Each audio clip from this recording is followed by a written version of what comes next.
I'm going to talk about how deep tarot is as a philosophical and metaphysical system for personal growth, spiritual growth, understanding life, all of it. You might have thought tarot was just for fortune telling, or maybe you do know some of what I'm going to talk about, but you've never really applied it to your life to get the results.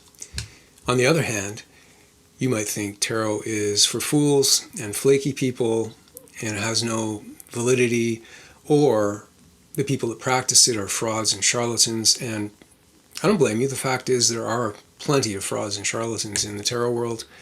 That's because when people decide to get a reading, they're usually in some kind of a crisis and feeling quite vulnerable, so the sharks can take advantage. But there are many very intelligent, thoughtful, and caring people doing a great job in the tarot world as well.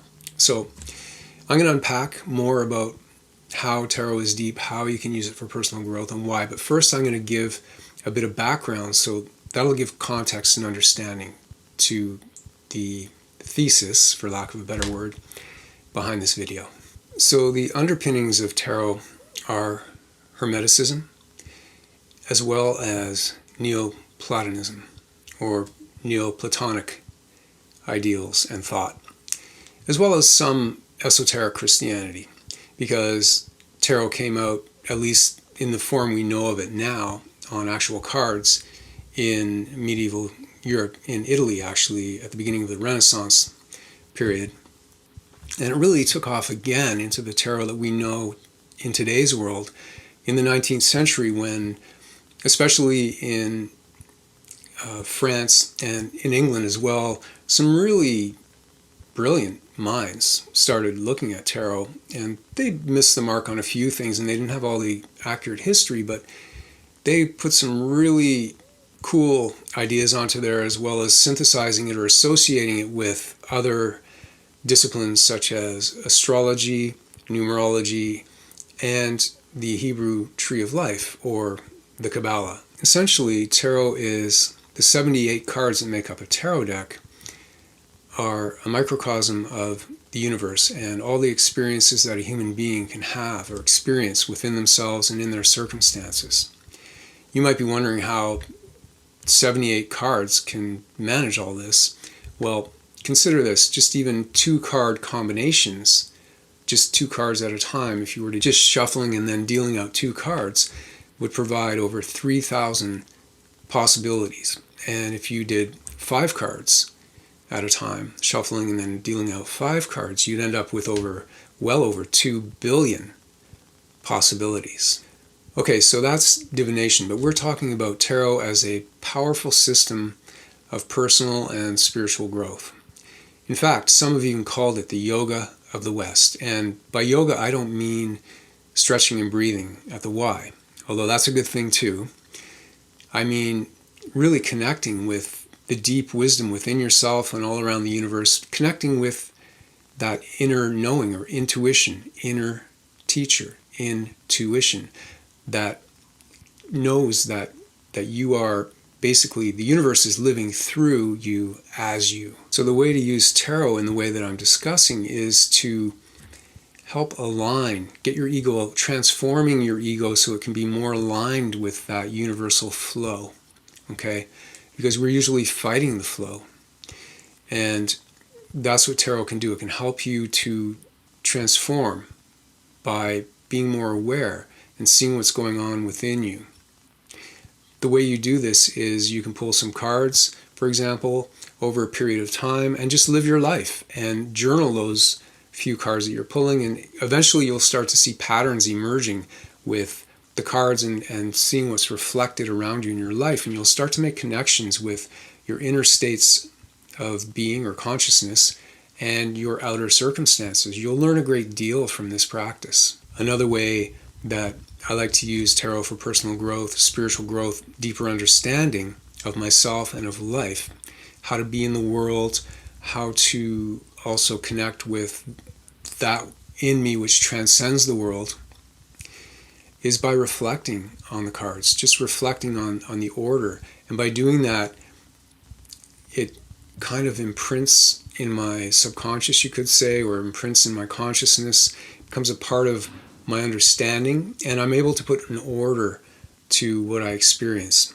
I've had many spiritual awakening experiences over my life where where the veil suddenly lifts and you understand things in a way that's beyond the mind. And I've also been a daily meditator since 1997, but tarot helps me to organize these experiences into patterns that I can use to take action in the world, to also understand what I'm doing, understand myself more honestly. The other great thing that I love about tarot is that it's universal. It can go along with any other spiritual practice that you have. For example, I'm not only about tarot, and I have a deep appreciation for non-duality perspectives as well as new thought. Tarot helps me make a lot of connections between what I practice in my daily life and seeing the images. There's something about seeing the images on the cards that brings my other practices even more to life and enriches them.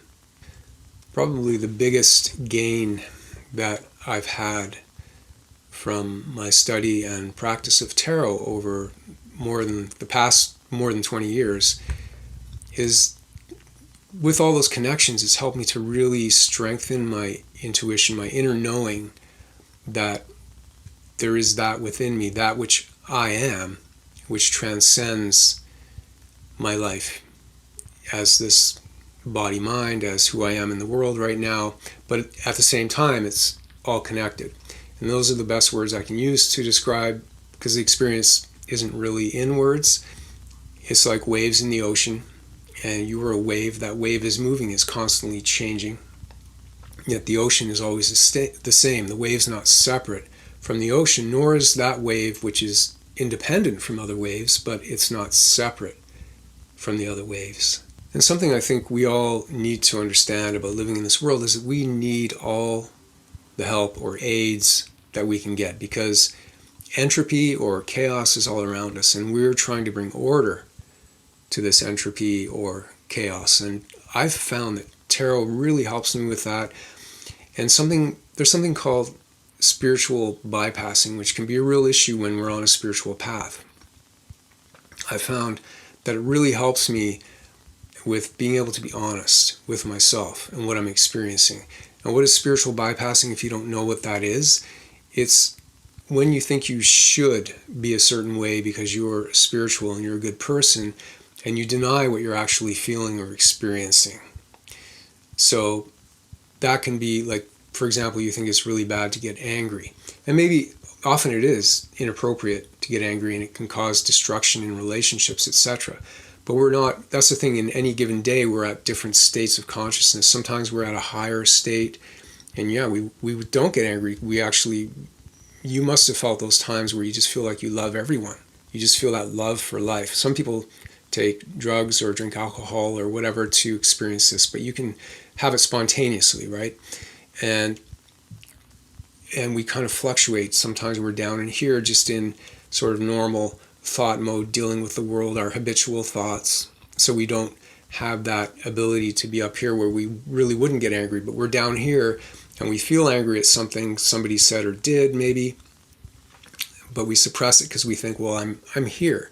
It's like an image we have about ourselves, and this creates a conflict with, and this is what creates guilt, and where we don't think we deserve, because we have this image about ourselves as being a good person, and when we see the negativity in ourselves, we judge ourselves harshly, and so there's this conflict set up between what's really happening and the image or the idea we have about ourselves. And there's nothing wrong with having high ideals and striving for them.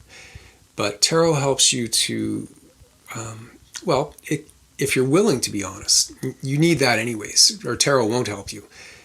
It's a system, but it has to come from you. If you're willing to be honest with yourself, willing to look and really see what's there so that you can become more aware and grow, tarot can really support you in that. And of course, ego. Everyone's talking about ego and how to get rid of it, how to kill it. Look, as long as you're in a physical body, you can't get rid of ego. The best you can do is transform ego so that it's more aligned with the universal intelligence hyphen life that is living through you as you. And one of the best images for this from tarot is the Magician card, the first card in the sequence in the Rider-Waite-Smith tarot deck I'm using here, which was created in 1909. It really illustrates, he's pointing one hand up to the heavens, the other hand is pointing down to earth, so showing that alignment. And then he's got the four symbols of the cup, the sword, and the wand, etc., what's called a pentacle or coin, to illustrate the four classical elements of fire, air, water, and earth.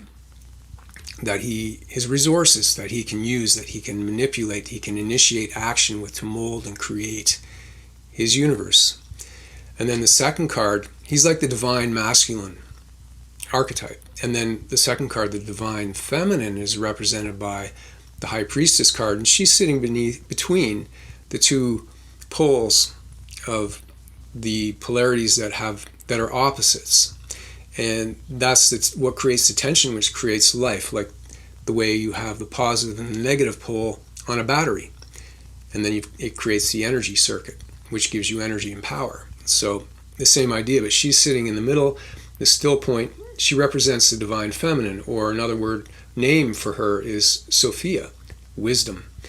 Like the word philosophy, philo means love, Sophia, so it means lover of wisdom. But she is sitting in the middle of that still point, deep wisdom. So you've got the divine masculine and the divine feminine, and all the other cards in what are called the major arcana, there are 22 of them, represent variations of either the masculine or the feminine, or the yang and the yin, or the yin and the yang energies, archetypes.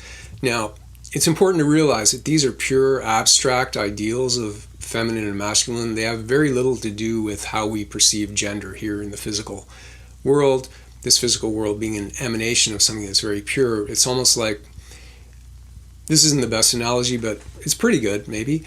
It's almost like you've got somebody taking a photo of a painting, and then you're taking a picture of the photo on their phone of that. But it'd be even more steps, really.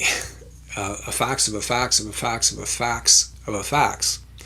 And then we're in this world. So gender here is quite a bit different than really the pure abstract ideals that I'm talking about here. Although it is connected.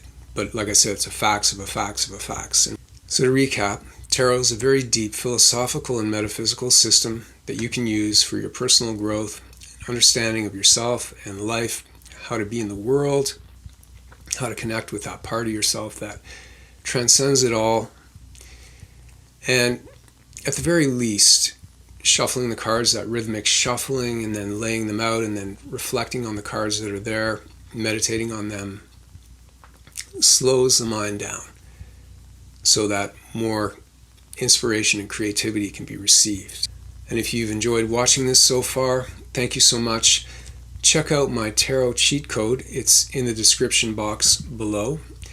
And I will see you in the next video.